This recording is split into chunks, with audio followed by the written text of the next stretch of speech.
Hi friends, welcome to Sujatha pressure cooker. నేను మీ సుజాత. ఈరోజు మనం పక్కా కొలతలతో మునక్కాయ నిల్వ పచ్చడి ఎలా తయారు చేసుకోవాలో చూద్దామండి. ఈ సీజన్లో అంటే సమ్మర్లో మామిడికాయతో కాదండి, మునక్కాయతో కూడా పచ్చడి పెడతారు. చాలా రుచిగా ఉంటుంది. ఈ పచ్చడి చూస్తుంటేనే నోట్లో నీళ్లూరుతున్నాయి కదా. ఇవే కొలతలండి, ఎప్పుడు చేసినా కానీ పచ్చడి చాలా పర్ఫెక్ట్గా వస్తుంది. చాలా రుచిగా కూడా ఉంటుందండి. మరి ఇంకెందుకు ఆలస్యం, ఈ మునక్కాయ నిల్వ పచ్చడి ఎలా తయారు చేసుకోవాలో చూసేద్దాం. టేస్ట్ అయితే సూపర్గా ఉంటుందండి ఈ మునక్కాయ పచ్చడి. వేడి వేడి అన్నంలో కొంచెం నెయ్యి వేసుకొని తింటే అద్భుతంగా ఉంటుందండి. రోజు తినే అన్నం కన్నా 2 ముద్దలు ఎక్కువే తింటారండి, అంత కమ్మగా ఉంటుంది. మరి లేట్ చేయకుండా టేస్టీగా ఉండే మునక్కాయ నిల్వ పచ్చడి చేసే ప్రాసెస్ ఏమిటో ఇప్పుడు చూసేద్దాం రండి. పచ్చడి కోసం నేను ఇక్కడ 4 మునక్కాయలను తీసుకున్నాను. చూడండి, పెద్ద పెద్దవి 4 తీసుకున్నాను. అవి కొంచెం చిన్నవి అయితే 6 వరకు తీసుకోండి. చూడండి, ఈ విధంగా బాగా కండగల కాయలు తీసుకోండి. మరీ లేతవి కాకుండా మరీ ముదురువి కాకుండా ఇలా కండగల్ల కాయలు తీసుకొని శుభ్రంగా కడిగేసి తడి ఏమీ లేకుండా తుడుచుకొని ఫ్యాన్ గాలికి అరగంట పాటు ఆరబెట్టుకోండి. తర్వాత ఈ విధంగా చూడండి, ఈ సైజు ముక్కలు కట్ చేసుకోవాలండి. ముక్కలు కట్ చేసేటప్పుడు పీచు తీయకూడదు. కట్ చేసేటప్పుడు చూడండి, కాయని రౌండ్గా తిప్పుతూ కట్ చేసుకోవాలి. ఇలా కట్ చేస్తే పీచు రాకుండా చక్కగా కట్ అయిపోతుంది. ఇలాగే అన్ని ముక్కల్ని కూడా కట్ చేసుకోవాలి. ముక్కలు చూశారు కదా, మరి పెద్దవి కాదు, అలా అని మరి చిన్నవి కాదు, ఈ సైజు ఉండేలా కట్ చేసుకోండి. ఈ ముక్కలు మనం వెయిట్లో చూసుకుంటే 400 గ్రాములు ముక్కలతో పచ్చడి పెడుతున్నాము. ఇలా తీసుకుంటే పచ్చడి ఎప్పుడు చేసినా పర్ఫెక్ట్గా వస్తుంది. ఇలా ముక్కలన్నీ కట్ చేసుకున్న తర్వాత వీటిని పక్కన పెట్టేసుకోండి. తర్వాత నెక్స్ట్ ప్రాసెస్ చూద్దాం. ఈ ముక్కలకి 100 గ్రాములు చింతపండు తీసుకోవాలండి.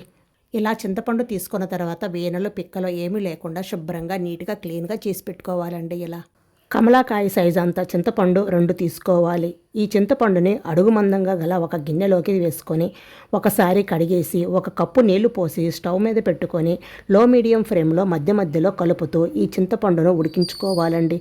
చింతపండు త్వరగా అడుగు పట్టేసుకుంటుంది. మరి చిక్కగా ఉడికించుకోవద్దు, అలా అని మరీ పల్చగా ఉండొద్దండి. దగ్గరే ఉండి ఈ విధంగా దగ్గర పడే అంతవరకు ఉడికించుకోవాలండి. ఈ కన్సిస్టెన్సీ వరకు ఉడికించుకొని స్టవ్ ఆఫ్ చేసుకొని ఈ చింతపండును పూర్తిగా చల్లారనివ్వండి. దీన్ని పక్కన పెట్టేసుకొని ఇప్పుడు స్టవ్ పై ప్యాన్ పెట్టుకొని 1 టేబుల్ స్పూన్ మెంతులు వేసుకొని లో ఫ్లేమ్లో ఈ మెంతులన్నీ దూరగా వేయించుకోవాలండి. ఇలా వేగిన తర్వాత ఇవి తీసి పక్కన పెట్టుకోండి. ఇప్పుడు ఇందులో 2 టేబుల్ స్పూన్ల ఆవాలు తీసుకొని, ఆవాలు మరీ ఎక్కువసేపు వేయించిన అవసరం లేదండి, 2 నిమిషాలు వేయించుకుంటే సరిపోతుంది. ఈ ఆవాలు మెంతులు ఒక ప్లేట్లోకి వేసుకొని వీటిని కూడా పూర్తిగా చల్లారనివ్వాలి. ఇప్పుడు మళ్ళీ స్టవ్ పైన ప్యాన్ పెట్టుకొని ఇందులో 1.5 కప్ నూనె పోసుకోవాలండి.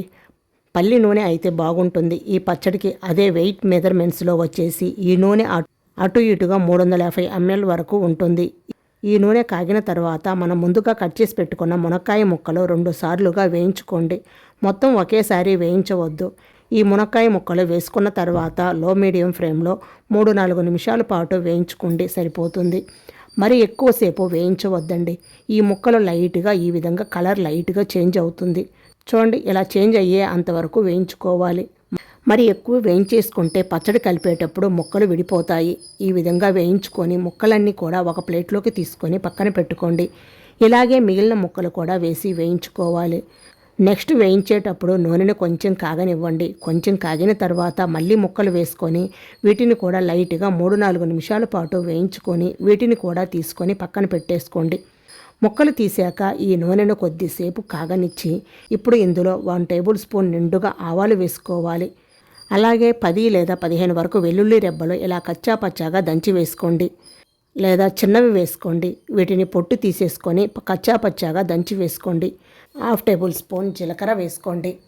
తర్వాత 1 టేబుల్ స్పూన్ జీలకర్ర, అలాగే 1 టేబుల్ స్పూన్ మినప్పప్పు, ఇవన్నీ వేసుకొని ఒకసారి బాగా వేగనివ్వండి.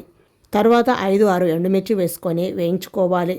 ఎండుమిర్చి వేసాక స్టవ్ ఆఫ్ చేసుకొని ఇందులో 3 రెమ్మల కరివేపాకు కూడా వేసుకొని వేయించుకోవాలండి.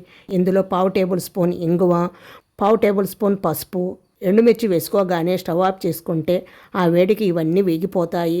ఇప్పుడు ఈ పోపును పూర్తిగా చల్లారనివ్వాలి. ఇది చల్లారాక మనం మిగతా ప్రాసెస్ చేసుకుందామండి. మిక్సీ జార్లో వేయించుకున్న ఆవాలు మెంతులు వేసుకొని మెత్తగా పొడి చేసుకోవాలి.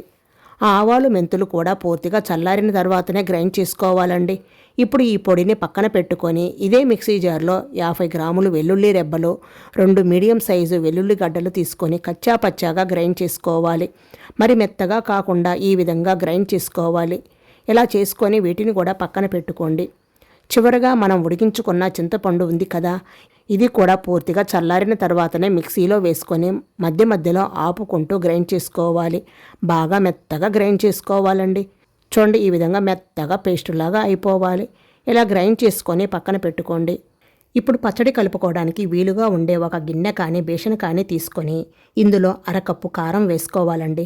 వెయిట్ మెజర్మెంట్స్లో వచ్చేసి 50 గ్రాముల కారం పడుతుంది. కారం ఎంత వేసుకుంటున్నామో దాంట్లో సగం అంటే పావు కప్పు సాల్ట్ వేసుకోండి. నేనైతే పావు కప్పులో 1 స్పూన్ తగ్గించే వేసుకుంటున్నానండి. వెయిట్ మెజర్మెంట్స్లో వచ్చేసి 60 నుండి 70 గ్రాముల వరకు ఉంటుంది. ఉప్పు తగ్గితే చివరిలో అయినా కలుపుకోవచ్చు. అలాగే మనం గ్రైండ్ చేసి పెట్టుకున్న ఆవాలు మెంతుల పొడి ఉంది కదా, అది కూడా వేసుకొని అంతా ఒకసారి బాగా కలుపుకోవాలి.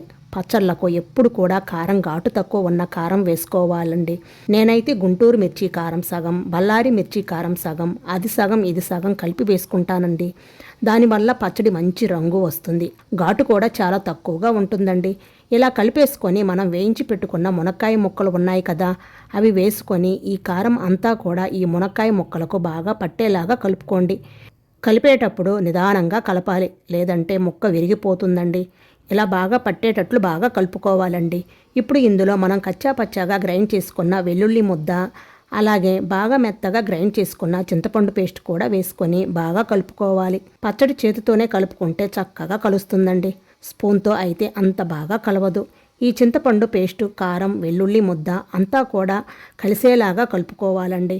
ఇలా కలుపుకొని ఇప్పుడు ఇందులో పోపు పూర్తిగా చల్లారిన తర్వాత పోపును వేసుకోవాలి.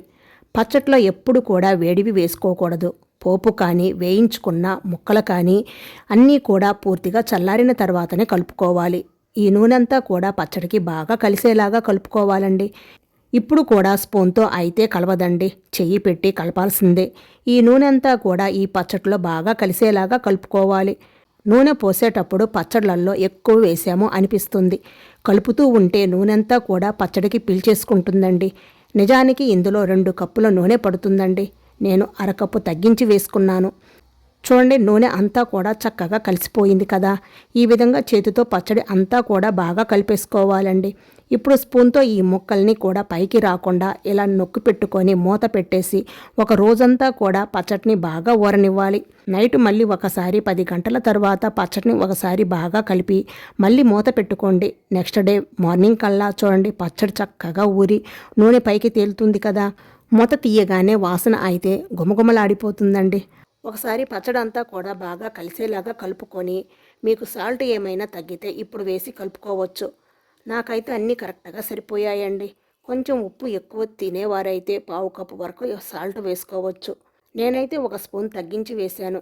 ఇవే కొలతలండి. మీరు ఎప్పుడు చేసినా కానీ పచ్చడి పర్ఫెక్ట్గా వస్తుంది. చాలా చాలా రుచిగా కూడా ఉంటుంది. ఎక్కువ కాలం నిల్వ ఉంటుంది. పచ్చడి కలుపుతుంటేనే నోట్లో నీళ్లు వచ్చేస్తున్నాయి కదా. ఇలా బాగా కలిపేసుకొని పచ్చడి అయితే ఒక 2 రోజులు ఊరితేనే బాగా రుచిగా ఉంటుంది. ఊరే కొద్దీ పచ్చడి రుచి పెరుగుతుందండి. 2 రోజుల పాటు ఇందులోనే ఊరనిచ్చి అప్పుడు 2 రోజుల తర్వాత మార్చుకోండి. పచ్చడిని ఈ జార్లో వేసే ముందు ఒక 2 గెరటెలు పచ్చడి నూనె ఉంటుంది కదా, ఆ నూనెను ఒక 2 గెరటెలు ముందు పోసి అప్పుడు పచ్చడిని వేసుకోవాలి. అలాగే పచ్చడిని ఎప్పుడు కూడా గాజు గ్లాసుల్లో కానీ లేదా జాడీలలో కానీ నిల్వ చేసుకోవాలండి. ప్లాస్టిక్ డబ్బాల్లో అస్సలు పెట్టవద్దు. హెల్త్కు అస్సలు మంచిది కాదు. కొంచెం కొంచెం పచ్చడిని తీసుకుంటూ జార్లో పెట్టుకోండి. ఈ పచ్చడిని బయటే తడి తగలకుండా చూసుకుంటే 3 నెలల వరకు నిల్వ ఉంటుందండి. ఫ్రిడ్జ్లో అయితే సంవత్సరం వరకు నిల్వ ఉంటుందండి. నేనైతే నూనె తేలే విధంగా పైన ఒక లేయర్ అంతా కూడా నూనె ఉండేలాగా చూసుకుంటున్నాను. అలాగే మీరు కూడా చూసుకోండి. తడి తగలకుండా చూసుకోండి. ఫ్రిడ్జ్లో అయితే మనకి సంవత్సరం వరకు ఈ పచ్చడి నిల్వ ఉంటుంది. మరి మీరు కూడా ఈ కొలతలతో ఒకసారి మునక్కాయ నిల్వ పచ్చడి తప్పకుండా ట్రై చేసి చూడండి. మనం పచ్చడి పెట్టాక ఈ విధంగా లైట్గా ఫ్రెష్ చేస్తే పచ్చడి లోపలికి వెళ్ళిపోయి నూనె పైకి తేలుతుంది. ఇలా పైకి నూనె తేలుతూ ఉండేలాగా ఉండాలి. అప్పుడు పచ్చడి పాడైపోకుండా చక్కగా ఉంటుంది. మరి మీరు ట్రై చేసి మీకు పచ్చడి టేస్ట్ ఎలా అనిపించిందో కామెంట్ రూపంలో తెలియచేయండి. వీడియో నచ్చినట్లయితే లైక్ చేయండి. అలాగే మీ ఫ్రెండ్స్, మీ ఫ్యామిలీ మెంబర్స్కి షేర్ చేయండి. మన ఛానల్ని ఫస్ట్ టైం చూస్తున్నట్లయితే సబ్స్క్రైబ్ కూడా చేసుకోండి. ఓకే ఫ్రెండ్స్, మరిన్ని సింపుల్ అండ్ లేటెస్ట్ వీడియోల కోసం సుజాత ప్రెషర్ కుక్కర్ని తప్పకుండా సబ్స్క్రైబ్ చేసుకోండి. Thank you for watching.